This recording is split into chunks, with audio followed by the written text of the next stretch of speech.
भाभी, मीनल भाभी, कहाँ हो? हाँ बोलो। अरे नहीं, ये मेरे कमरे में आ गई। अब ये फिर से मेरी। हाँ।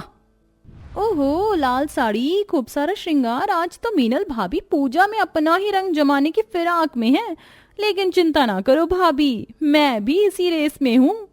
किंजल, क्या बात है, क्यों आई हो? हाँ वो भाभी, क्या है ना, मैं आपसे सुई धागा मांगने को आई थी। मेरे कमरे में कहीं मिल नहीं रहा है। अच्छा, देती हूँ। मैं जानती हूँ कि ये यहाँ क्यों आई होगी। मीनल ने किंजल को सुई धागा दे दिया, जिसको वो लेकर अपने कमरे में आ गई और बोली, हाँ हाँ, मैं तो ये गुलाबी साड़ी पहनने वाली थी, लेकिन अब जब मेरी जेठानी जी लाल साड़ी पहनेंगी तो मैं कैसे गुलाबी पहन सकती हूँ। मेरे पास भी वैसी ही सेम साड़ी है और ज्वेलरी भी है। मैं तो जानबूझकर वहां गई थी ये सुई धागा लेने को, ताकि मुझे उनके कपड़ों का पता चल जाए। अब जैसा जेठानी जी करेंगी, देवरानी भी वैसा ही करेगी। किंजल ने ऐसे बोलकर जल्दी जल्दी अपनी भी तैयारी शुरू कर दी। वो मीनल की एक एक चीज को आंखों में भरकर आई थी, इसीलिए उसके पास मीनल जैसा जितना भी मिलता जुलता सामान था उसने वो सारा निकाल लिया और ऊपर से लेकर नीचे तक हूबहू वो मीनल की तरह तैयार हो गई। कुछ ही देर में पूजा में जाने के लिए कमला दोनों बहुओं को आवाजें लगाने लगी, जिसमें मीनल किंजल को देखकर बोली, किंजल, तुमने मेरी जैसी साड़ी और हूबहू मेरे जैसा ही लुक क्यों किया है? भाभी, मुझे क्या पता आप भी यही लुक कर रही हो, बस इत्तेफाक से ऐसे हो गया। इत्तेफाक से हुआ? वाह। अरे अरे बहू, दोनों अब ये बहसबाजी बंद करो। बड़ी बहू, क्या हुआ अगर तेरी देवरानी ने सेम लुक भी किया है तो? तुम दोनों पूजा में जा रही हो, किसी फैशन शो में नहीं, समझ आया? इसीलिए लड़ना बंद करो और जल्दी से चलो, वरना ऐसा ना हो कि हमें भगवान जी के दर्शन भी ना हो पाए।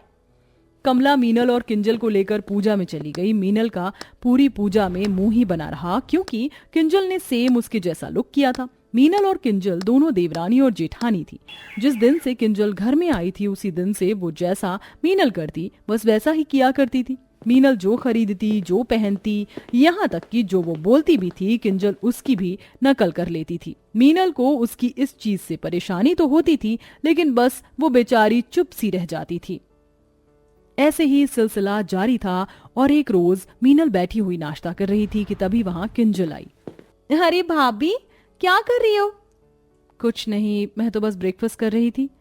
ब्रेकफास्ट? लेकिन ये किस तरह का ब्रेकफास्ट है? ना तो आपने चाय ली हुई है, ना ही कोई पेट भरा उसी चीज। हाँ, मेरा वजन बढ़ रहा है तो आज से मैं लाइट नाश्ता ही करूंगी। मैं अब से नाश्ते में टोमेटोज और साथ में एग्स और सोया मिल्क लिया करूंगी। ये सब हेल्दी होते हैं और साथ ही इनमें कैलोरीज भी बहुत कम होती हैं। अच्छा। इतना सुनकर किंजल रसोई में आ गई और सेम टू सेम मीनल जैसा ही अपने लिए भी ब्रेकफास्ट बनाकर ले आई। मीनल को यह देखकर बहुत ज्यादा अजीब लगा। किंजल, तुम ऐसा ब्रेकफास्ट क्यों लाई हो? भाभी, वो मेरा वेट भी ना बढ़ रहा है, इसलिए अब से मैं भी लाइट ब्रेकफास्ट ही किया करूंगी। किंजल की बात सुनकर मीनल को गुस्सा आया।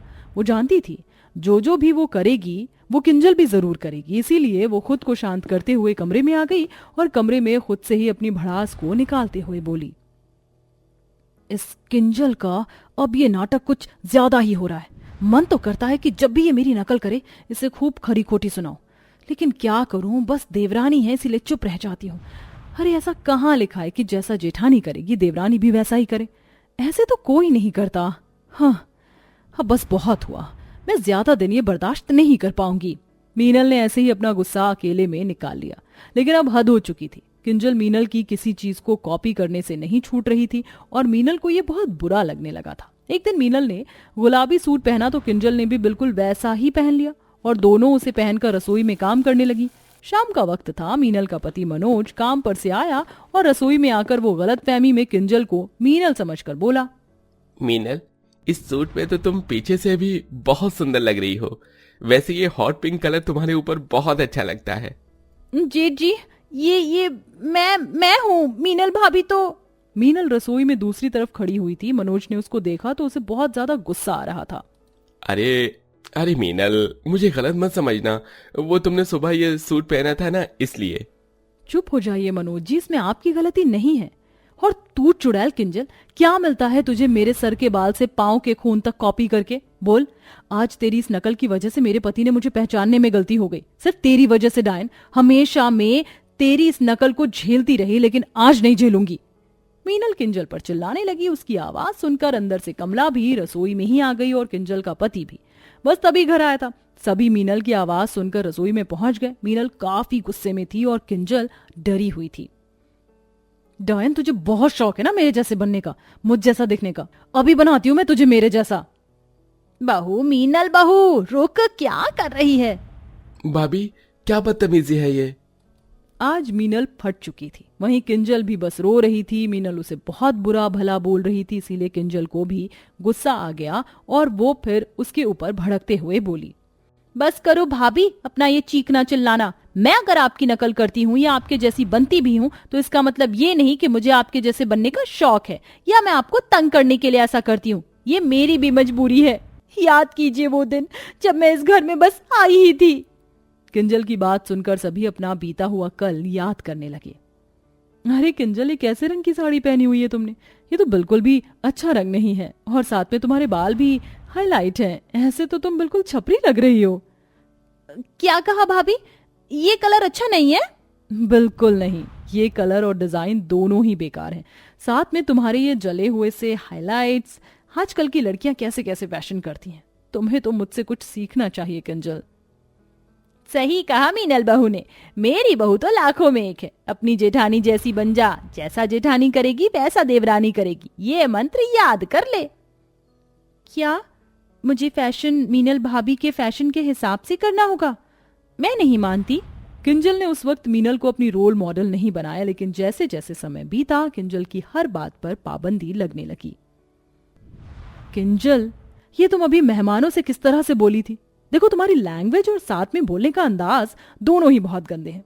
बिल्कुल भी तुम्हारी बोली में मिठास नहीं है। इसीलिए आज से ही जैसे मैं बोला करूं वैसे ही बोलना शुरू कर दो। माँ जी का मंत्र याद नहीं है? वही रट लो कि जैसा जेठानी करेगी वैसा देवरानी करेगी। ऐसे ही मीनल किंजल की हर छोटी से छोटी और हर बड़ी से बड़ी बात में अब कीड़ा निकालने लगी और फिर अपनी जेठानी के मुंह से लगातार यही सुन सुनकर किंजल ने यही मंत्र याद कर लिया कि अब से जैसा उसकी जेठानी करेगी वैसा ही देवरानी करेगी। और बस उसी दिन से उसने मीनल का फैशन सेंस, उसके वर्ड्स, अंदाज, खाना पीना सब कुछ अपनी भी जिंदगी में उतारा। उस दिन मैं मजबूर हुई थी इस मंत्र को मानने के लिए कि जैसा जेठानी करेगी वैसा ही देवरानी भी करेगी, लेकिन अब आपको इससे भी परेशानी है तो बताइए भाभी मैं क्या करूं? मेरा पहनावा आपको पसंद नहीं आया तो आपने मुझे अपनी तरह बनने को बोला, और अब जब मैं आपकी तरह बन रही हूं तो आपको उससे भी परेशानी है। आप चाहती क्या हो? किंजल की बात सुनकर अब सभी शांत हो गए। किसी के भी पास बोलने को एक शब्द भी नहीं था। सभी की चुप्पी से किंजल बोली, आप लोग क्या बताएंगे कि आपको क्या चाहिए? पहले आपको ही पता हो कि आप मुझसे चाहते क्या हो। आपने जैसा चाहा मैंने वैसा किया, लेकिन अब मैं आपको आपके हिसाब से भी चलती हुई बुरी लग रही हूँ। भाभी, माँ, इससे आपको कुछ सीख मिली? मुझे तो मिल गई कि इंसान जैसा भी हो उसे वैसा ही रहना चाहिए। अपनी गलतियों को वो बेशक सुधारे, लेकिन कभी किसी के कहने पर खुद को ना बदले। और अब मैं भी यही करूंगी। अब मैं जैसी हूं, मुझे अच्छा लगता है वो करूंगी। किसी की उंगलियों पर नहीं नाचूंगी। किंजल की बात को सुनकर मीनल और बाकी सब कुछ नहीं बोल पाए। किंजल ने उसी दिन से अपनी जेठानी को कॉपी करना छोड़ दिया और जो उसे अच्छा लगा वैसे उसने अपनी जिंदगी शुरू की। कोई भी अब किंजल को भी बुरा भला नहीं बोलता था और अब सब कुछ ठीक हो चुका था। तो दोस्तों, आपको हमारी इस कहानी से क्या सीख मिलती है? हमें कमेंट करके जरूर बताएं। क्या हमें किसी के कहे अनुसार खुद को ढालना चाहिए, जैसा कि हमारी कहानी की इस देवरानी ने किया? अपनी सास जेठानी के कहने पर उसने खुद को पूरी तरह बदल लिया, लेकिन नतीजा क्या हुआ? पूरी तरह बदलने के बाद भी उसे ही खरी खोटी सुनने को मिली। तो क्या लगता है, हम जैसे हैं हमें वैसा ही रहना चाहिए? हम खुद में संपूर्ण हैं। तो कैसी लगी आपको हमारी ये कहानी? हमें ये भी जरूर बताइएगा।